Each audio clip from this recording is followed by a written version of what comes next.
सोचिए एक बच्चे के बारे में, एक नया पैदा हुआ बच्चा, नरम, मासूम, बेबस, कपड़ों में लिपटा हुआ, इस दुनिया में आकर अपनी पहली आवाज में रोता हुआ। उस बच्चे ने अपने माँ बाप खुद नहीं चुने। उस बच्चे ने अपनी पैदाइश के हालात खुद तय नहीं किए। उस बच्चे ने इस दुनिया में आने से पहले किसी एग्रीमेंट पर साइन नहीं किया, कुछ भी प्लान नहीं किया, किसी के खिलाफ कोई गुनाह नहीं किया। ये बच्चा बिल्कुल वैसे ही इस दुनिया में आया जैसे हर इंसान आता है, एक रूह के साथ जो अल्लाह ताला ने इसमें फूंकी, जिसे फरिश्ते लाए और जो लौहे महफूज में दर्ज है। और फिर भी तारीख में और आज भी बहुत सी मुस्लिम कम्युनिटीज में इस बच्चे के साथ ऐसा सुलूक किया जाता है जैसे इस पर कोई ऐसा बोझ हो जो इसने कभी मांगा ही नहीं था। इसके बारे में छिप छिप कर बातें की जाती है, इसे अलग कर दिया जाता है, इस पर एक ऐसा लेबल लगा दिया जाता है जो कभी हटाया नहीं जा सकता। इसे एक ऐसे गुनाह की सजा दी जाती है जो इसका था ही नहीं। क्या ये इस्लाम है? क्या कुरान ये कहता है? क्या नबी अलैहिस्सलातु वस्सलाम ने ये सिखाया? क्या इस उम्मत के बड़े स्कॉलर्स ने गहराई से मुताला करने, गौर और फिक्र करने और अल्लाह के डर के बाद यही नतीजा निकाला? जवाब, जैसा कि आप अभी जानने वाले हैं, बहुत से लोगों को हैरान कर देगा। ये उन बातों को चैलेंज करेगा जो मुसलमान खानदानों और मुआशरों में नस्लों से चली आ रही है। ये हमें एक ऐसी चीज देखने पर मजबूर करेगा जो हमें बेचैन कर सकती है। आज हम सवाल करेंगे, आज हम वापस असल सोर्सेस की तरफ जाएंगे। आज हम कुरान, सुन्ना और स्कॉलर्स के पोजीशंस के साथ बैठेंगे और पूछेंगे कि इस्लाम जिना से पैदा होने वाले बच्चे के बारे में हकीकत में क्या है। ऐसा टॉपिक है जो कानून, थियोलॉजी, रूहानियत, इंसानी इज्जत, गुनाह की फितरत, मासूमियत की फितरत, अल्लाह की रहमत और मुस्लिम कम्युनिटीज की जिम्मेदारियों से जुड़ा है। ये एक ऐसा टॉपिक है जिसने असल इंसानों को असल तकलीफ दी है।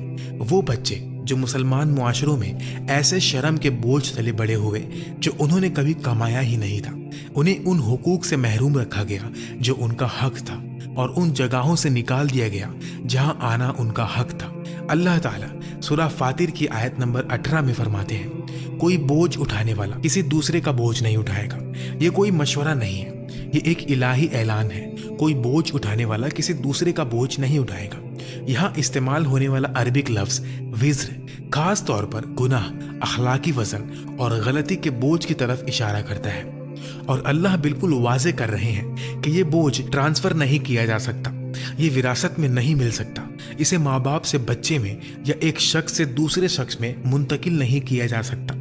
हर रूह सिर्फ वही उठाती है जो उसने कमाया है। ये उसूल कुरान में एक बार नहीं बल्कि कई बार दोहराया गया है। सूरह अल इसरा की आयत नंबर 15 में अल्लाह फरमाते हैं, जो हिदायत पाता है वो सिर्फ अपनी रूह के फायदे के लिए हिदायत पाता है और जो भटकता है वो सिर्फ अपने नुकसान के लिए भटकता है। और कोई बोझ उठाने वाला किसी दूसरे का बोझ नहीं उठाएगा।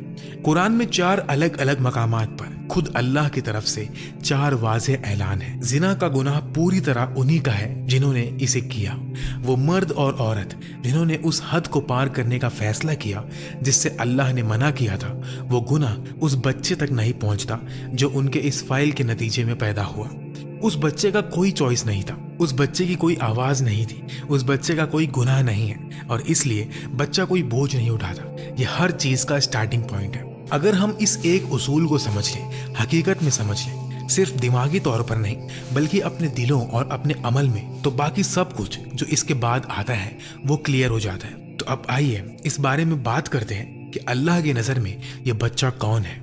नबी अलैहिस्सलातु वस्सलाम ने एक सही हदीस में फरमाया, जिसे इमाम अल बुखारी और इमाम मुस्लिम रहमतुल्लाह अलैह ने रिकॉर्ड किया है, हर बच्चा फितरत यानी इस्लाम की नेचुरल डिस्पोजिशन पर पैदा होता है और उसके माँ बाप ही उसे यहूदी, ईसाई या मजूसी बनाते हैं। हर बच्चा बिना किसी फर्क के, हर बच्चा इस दुनिया में पूरी असली मासूमियत की हालत में आता है।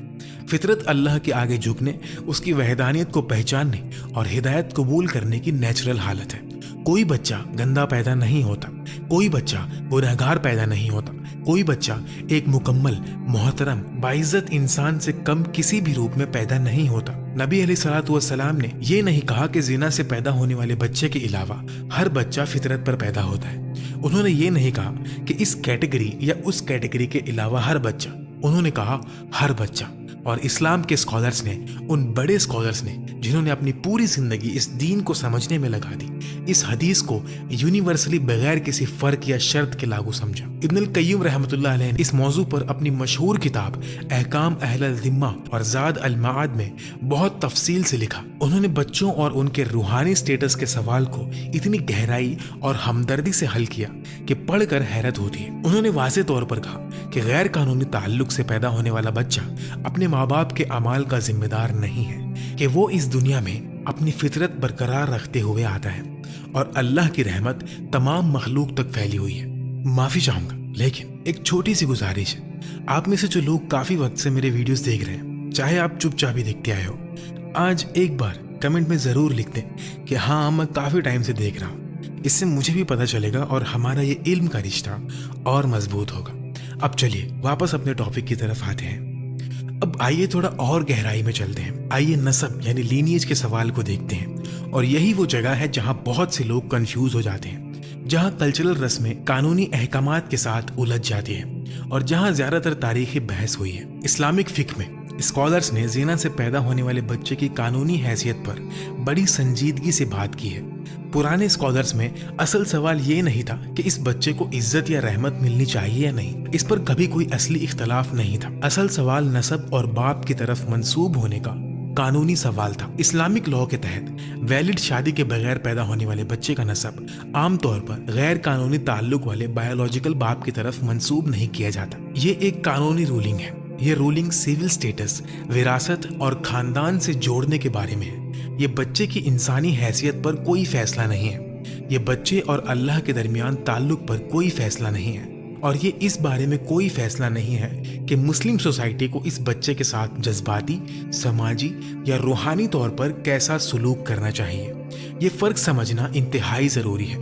आइए इस बारे में बिल्कुल वाज़ेह हो जाए कि नसब की लीगल रूलिंग का क्या मतलब है और क्या नहीं है। इसका ये मतलब नहीं है कि बच्चा मलून है। इसका ये मतलब नहीं कि बच्चा रूहानी तौर पर नापाक है। इसका ये मतलब नहीं कि बच्चा मस्जिद में नहीं जा सकता, कुरान नहीं पढ़ सकता, रमजान के रोजे नहीं रख सकता, हज नहीं कर सकता, एक अच्छा मुसलमान नहीं बन सकता, एक नेक इंसान नहीं बन सकता, जन्नत में दाखिल नहीं हो सकता। इसका ये मतलब बिल्कुल नहीं है कि बच्चे को शर्मिंदा किया जाना चाहिए। और यहाँ एक और भी अहम बात है। इस्लाम के स्कॉलर्स ने इस पर भी बहस की है कि क्या होता है जब ऐसे बच्चे का बायोलॉजिकल बाप आगे आता है, बच्चे को अपना तस्लीम करता है और माँ के साथ एक वैलिड शादी करता है। ऐसे मामले में बहुत से स्कॉलर्स, जिसमें मलिकी स्कूल के लोग शामिल हैं, उनकी राय थी कि बच्चे को बाप से मंसूब किया जा सकता है अगर वो बच्चे के 3 साल का होने से पहले उसे कबूल कर ले और कोई और आदमी पैटर्निटी क्लेम ना कर सके। अजीम मलिकी स्कॉलर इब्न रुश्द ने इस पर बहस की है और ये दिखाता है कि नसब के कानूनी डिस्कशन के अंदर भी इस्लाम बच्चे को सजा देने के नए तरीके नहीं ढूंढ रहा था, बल्कि उसे प्रोटेक्ट करने का तरीका ढूंढ रहा था। अब आइए एक ऐसी बात की तरफ मुड़ते हैं जो मुस्लिम सोसाइटीज में ये सोच आम है कि ज़िना से पैदा होने वाला बच्चा रूहानी तौर पर कमजोर होता है या नेक नहीं बन सकता या ऑटोमेटिकली जहन्नुम की आग में जाएगा। ये ख्याल कहाँ से आया? क्या ये कुरान में है? क्या ये सही अल बुखारी या सही मुस्लिम में है? जवाब है नहीं। जब इस क्लेम को असल सोर्सेस तक ले जाया जाता है तो पता चलता है कि ना कुरान में ऐसी कोई बात है। उनमें से अक्सर या तो ज़ईफ है या बनावटी या गलत समझी गई है। बड़े मुहद्दिसीन और फुकहा ने भी इस बात को वाज़ेह किया है। इमाम अहमद इब्न हम्बल ने कुछ रिवायतों पर शक का इजहार किया, जबकि इमाम अल नवावी ने साफ कहा कि कोई ऑथेंटिक दलील इस बात को सपोर्ट नहीं करती कि ऐसा बच्चा रूहानी तौर पर महरूम होता है। इसी तरह इब्न हज़्म ने इस ख्याल को पूरी तरह रद्द करते हुए कहा कि किसी को दूसरे के गुनाह की सजा देना सरासर नाइंसाफी है। अब इस टॉपिक के सबसे तकलीफ दह सच की तरफ आते हैं। मुस्लिम कम्युनिटीज ने तारीखी तौर पर इन बच्चों के साथ कैसा सलूक किया। दीन का कानून कुछ और कहता है और लोगों का बर्ताव कुछ और रहा है। दुनिया भर की बहुत सी मुस्लिम सोसाइटीज में इन बच्चों को शदीद समाजी तानों का निशाना बनाया गया। उन्हें तालीम और बुनियादी हुकूक से महरूम रखा गया, तकलीफ दे नामों से पुकारा गया और दूसरे दर्जे यानी सेकंड क्लास मुसलमान समझा गया। ये सब कुरान का हुक्म नहीं था, बल्कि उन पुरानी रिवायतों का असर था जो दिलों से पूरी तरह नहीं निकल पाई। ये दीन की समझ और हमारे अमाल की एक बहुत बड़ी ट्रेजेडी है जो आज हम सब, हर माँ बाप, उस्ताद और कम्युनिटी लीडर से सच्ची तौबा और गौर व फिक्र की मांग करती है। क्योंकि सच्चाई ये है जो कुरान साबित करता है और इस्लाम के बड़े स्कॉलर्स कंफर्म करते हैं کہ مسلم کمیونٹیز کی اس بچے کی طرف ایک ذمہ داری ہے، بچے کو بدنام کرنے کی ذمہ داری نہیں، بچے کو اس کی پیدائش کے حالات یاد دلانے کی ذمہ داری نہیں، بلکہ اس بچے کو خوش آمدید کہنے کی، اس بچے کی حفاظت کرنے، اس بچے کو پڑھانے، اس بچے کی دیکھ بھال کرنے اور یہ یقین دلانے کی ذمہ داری کہ یہ بچہ اللہ کی مخلوق کے طور پر قیمتی اور محترم ہے۔ نبی علیہ الصلوۃ والسلام نے ایک حدیث میں جو امام مسلم نے درج کی ہے فرمایا، مسلمان کا بھائی ہے، وہ اس پر ظلم نہیں کرتا، وہ اسے بے سہارا نہیں چھوڑتا، وہ اسے حقیر نہیں سمجھتا۔ انہوں نے یہ بنا کسی شرط کے کہا، انہوں نے یہ نہیں کہا کہ مسلمان صرف حلال شادی سے پیدا ہونے والے مسلمان کا بھائی ہے، انہوں نے کہا مسلمان، ہر مسلمان، چاہے وہ مسلمان بچہ مشکل ترین حالات میں پیدا ہوا ہو یا اس مسلمان بچے سمیت جس نے کبھی اپنے ماں باپ یا اپنا آغاز خود نہیں چنا۔ اور نبی علیہ الصلوۃ والسلام نے ایک اوتھینٹک روایت میں فرمایا، زمین والوں پر رحم کرو، آسمان والا تم پر رحم کرے گا۔ اب آئیے ایک ایسا سوال کا حل دیکھتے ہیں جو اکثر اسلامک لیگل ڈسکشن میں سامنے آتا ہے، خاص طور پر شادی۔ کیا زنا سے پیدا ہونے والا شخص کسی نیک خاندان کی مسلمان عورت سے شادی کر سکتا ہے؟ کیا ایسا شخص امام بن کر نماز پڑھا سکتا ہے؟ کیا ایسا شخص مسلم کمیونٹی میں اسکالر یا لیڈر بن سکتا ہے؟ آئیے اسے دھیان سے دیکھتے ہیں۔ شادی کے حوالے سے اسکالرز نے تفصیلی مسائل میں اختلاف کیا ہے، اور یہ جھوٹ ہوگا اگر ہم کہیں کہ ہر پوائنٹ پر مکمل اتفاق ہے۔ تاہم زیادہ تر اسکالرز کی رائے سے جو بات واضح ہوتی ہے وہ یہ ہے کہ ایسے شخص کی شادی پر کوئی عام پابندی نہیں ہے، اور شادی میں اس شخص کے اخلاق اور ذاتی تقویٰ ہی بنیادی پیمانہ ہے، قرآن اور سنت کے مطابق۔ اور اسلام ہمیں سختی سے منع کرتا ہے کہ ہم کسی کو کسی دوسرے کے اعمال کی وجہ سے گناہ گار ٹھہرائیں۔ نبی علیہ الصلوۃ والسلام نے مشہور حدیث میں جو امام البخاری اور امام مسلم نے بیان کی ہے اور جو شادی کے لیے سب سے اہم گائیڈ لائنز میں سے ایک ہے، فرمایا، عورت سے شادی 4 وجہ سے کی جاتی ہے، اس کا مال، اس کا نسب، اس کی خوبصورتی اور اس کا دین۔ تم دین والی کو چنو، اگر تم کچھ اور کرو گے تو تمہارے ہاتھ خاک آلود ہوں گے۔ دین، مذہبی لگاؤ، تقویٰ، اخلاق۔ نبی علیہ الصلوۃ والسلام نے اسے پہل دی۔ انہوں نے یہ نہیں کہا کہ پہلے اس کی پیدائش کے حالات چیک کرو، انہوں نے کہا اس کا دین دیکھو، اور یہ مردوں پر بھی برابر لاگو ہوتا ہے۔ وہ جو نماز پڑھتا ہے، روزے رکھتا ہے، جس کے اخلاق اچھے ہیں، جو اللہ سے ڈرتا ہے، وہ شادی کے لیے ایک بہتر امیدوار ہے۔ ان کی پیدائش کے حالات ان کرائیٹیریا میں شامل نہیں ہیں جو نبی علیہ الصلوۃ والسلام نے لسٹ کی۔ امام بن کر نماز پڑھانے کے بارے میں پرانے اسکالرز نے کچھ باریک باتوں پر اختلاف کیا ہے، لیکن زیادہ تر کا یہی ماننا ہے کہ اگر ایسا شخص قرآن کا علم رکھتا ہے، اگر وہ صحیح نماز پڑھتا ہے، اگر اس کا اخلاق اور تقویٰ اچھا ہے تو وہ نماز پڑھا سکتا ہے۔ امام بننے کی شرطیں علم، قرات اور اخلاق سے جڑی ہیں، ان میں کسی کے ماں باپ کے رشتے کی قانونی حیثیت شرط نہیں ہے، اور یہ بات بالکل صحیح لگتی ہے، کیونکہ کوئی بھی شخص اللہ کے سامنے ایسی چیز کے لیے کیسے جواب دہ ہو سکتا ہے جس پر اس کا کوئی کنٹرول ہی نہیں تھا۔ اب آئیے اس مسئلے کے روحانی پہلو کی طرف چلتے ہیں، کیونکہ شاید یہ سب سے زیادہ اہم ہے۔ جب ہم اسلامک روحانیت میں زنا سے پیدا ہونے والے بچے کی بات کرتے ہیں تو ہم ایک روح کی بات کر رہے ہوتے ہیں، ایک ایسی روح جسے اللہ نے پیدا کیا، ایک ایسی روح جس کے لیے اللہ نے اس دنیا میں آنے سے پہلے ہی اس کی تقدیر، اس کا رزق، اس کی عمر، اس کے اعمال اور اس کا انجام لکھ دیا تھا۔ ایک ایسی روح جس کا اللہ مالک ہے اور جس سے وہ ایسی محبت کرتا ہے جو ایک ماں کی اپنے بچے سے محبت سے بھی بڑھ کر ہے۔ جیسے کہ نبی علیہ الصلوۃ والسلام نے ہمیں بتایا ایک حدیث میں، اللہ اپنے بندوں پر اس ماں کی اپنے بچے پر ہونے والی مہربانی سے بھی زیادہ مہربان ہے۔ انہوں نے یہ اس وقت فرمایا جب وہ ایک عورت کی طرف اشارہ کر رہے تھے جسے اپنا کھویا ہوا بچہ مل گیا تھا، اور وہ بچے کو سینے سے لگائے آنسوؤں کے ساتھ اسے دودھ پلا رہی تھی۔ اللہ اس سے بھی زیادہ رحم کرنے والا ہے۔ ایک ماں اور بچے کے درمیان ہونے والے انتہائی محبت بھرے لمحے سے بھی زیادہ وہ رحمت ہر روح تک جاتی ہے۔ یہ پیدائش کے حالات پر رک نہیں جاتی، اور پھر وہ حدیث آتی ہے تمام اسلامک لٹریچر میں سب سے دل کو چھو لینے والی، سب سے خوبصورت، سب سے گہری حدیث، وہ حدیث قدسی جو صحیح مسلم میں ریکارڈ کی ہے، جس میں اللہ تعالیٰ فرماتے ہیں، میری رحمت میرے غصے پر غالب ہے، الرحمہ غلبت الغضب، رحمت غالب آ گئی ہے، رحمت آگے بڑھ چکی ہے، رحمت جیت گئی ہے۔ جب ہم قیامت کے دن کے بارے میں سوچتے ہیں تو اس ڈسکشن کا ایک اور بہت گہرا پہلو سامنے آتا ہے۔ قرآن بالکل واضح ہے کہ اس دن ہر روح اللہ کے سامنے اکیلی آئے گی۔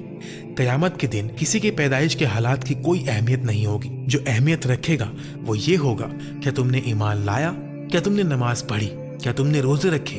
क्या तुमने सदका किया? क्या तुमने लोगों के साथ नरमी से सलूक किया? क्या तुमने इल्म हासिल किया? क्या तुमने गलती करने पर तौबा की? क्या तुमने अल्लाह और उसके रसूल सल्लल्लाहु अलैहि वसल्लम से मोहब्बत की? यही सवालात हैं। अब आइए इस बात को मुख्तसर और सीधे तौर पर समझते हैं। इस्लाम मुस्लिम मुआशरे से ये मांग करता है कि शादी के बगैर पैदा होने वाले बच्चों के साथ इंसाफ और रहम का बर्ताव किया जाए। सबसे पहली जिम्मेदारी उनकी बुनियादी ज़रूरतें पूरी करना है। खाना, कपड़े, रिहाइश और हिफाजत, यह हर इंसान का हक है। और अगर माँ के पास वसाइल ना हो तो खानदान और फिर पूरा मुआशरा ज़कात और सदका के जरिए इस जिम्मेदारी को उठाता है। दूसरी जिम्मेदारी तालीम है। इल्म हासिल करना हर मुसलमान पर फर्ज है, इसलिए किसी बच्चे को उसकी पैदाइश की वजह से तालीम से महरूम करना बिल्कुल गलत है। तीसरी जिम्मेदारी जज्बाती और नफ्सियाती हिफाजत है। इस्लाम सिखाता है कि बच्चों के साथ रहम, मोहब्बत और इज्जत का बर्ताव हो ताकि वो अपनी कीमत और इज्जत को महसूस कर सके। हर बच्चा इज्जत वाला है क्योंकि वो आदम अलैहिस्सलाम की औलाद है। चौथी जिम्मेदारी ये है कि मुआशरा अपने अंदर के गलत तासुरात को दूर करे। इमाम और स्कॉलर्स और खानदान सब पर यह फर्ज है कि वो इन बच्चों के हुकूक को वाजे करे और उनके साथ इंसाफ को फरोग दे। हकीकत यह है कि स्टिग्मा ना गुनाह को रोकता है ना मसला हल करता है, बल्कि एक मासूम बच्चे को तकलीफ देता है। इस्लाम ऐसे जुल्म को रिजेक्ट करता है और इंसाफ, रहम और बराबरी की तालीम देता है। इस्लाम सिर्फ बच्चे ही नहीं बल्कि उसकी माँ के लिए भी रहमत और उम्मीद का पैगाम देता है। जिना बेशक एक बड़ा गुनाह है, लेकिन अल्लाह ने तौबा का दरवाजा हमेशा के लिए खुला रखा है। सूरह अज़-ज़ुमार आयत नंबर 53 में वाज़े तौर पर फरमाया गया कि अल्लाह तमाम गुनाहों को माफ कर देता है अगर बंदा सच्ची तौबा के साथ उसकी तरफ लौट आए। इसलिए ऐसी माँ के लिए मायूसी नहीं बल्कि वापस आने का रास्ता है। जो बच्चा पैदा होता है वो सजा नहीं होता बल्कि एक इंसान है जिसके अपने हुकूक, अपनी पहचान और अपनी तकदीर होती है। अगर माँ हिम्मत के साथ उसकी परवरिश करती है, उसे दीन और अच्छी तालीम देती है तो ये एक बहुत बड़ा नेक काम है जिसका अजर अल्लाह के पास महफूज है। इसके साथ ही ये दुनिया आजमाइश की जगह है। हर इंसान मुख्तलिफ हालतों में पैदा होता है और हर किसी का इम्तिहान अलग होता है। किसी बच्चे का मुश्किल हालत में पैदा होना उसकी सजा नहीं बल्कि एक टेस्ट है और उसके पास भी वही मौका है कि वो अपनी मेहनत और ईमान के जरिए अल्लाह के करीब हो सके। इस्लाम हमें ये भी सिखाता है कि किसी का माजी उसकी हमेशा की पहचान नहीं होता। सच्ची तौबा इंसान को बिल्कुल नया बना देती है। इसीलिए ना माँ को हमेशा के लिए उसके गुनाह से जोड़ना ठीक है और ना बच्चे को किसी दाग के साथ देखना। हर इंसान इज्जत के साथ पैदा होता है और उसके पास जन्नत तक पहुंचने का पूरा इम्कान होता है। अल्लाह हमें हिदायत दे कि हम एक दूसरे को उसकी नजर से देखें, रहमत और इंसाफ के साथ। वो हर बच्चे की हिफाजत करे, हमारा दिल खोल दे और हमें क़यामत के दिन जन्नत में नबी अलैहिस्सलातु वस्सलाम की सोहबत नसीब करे। आमीन।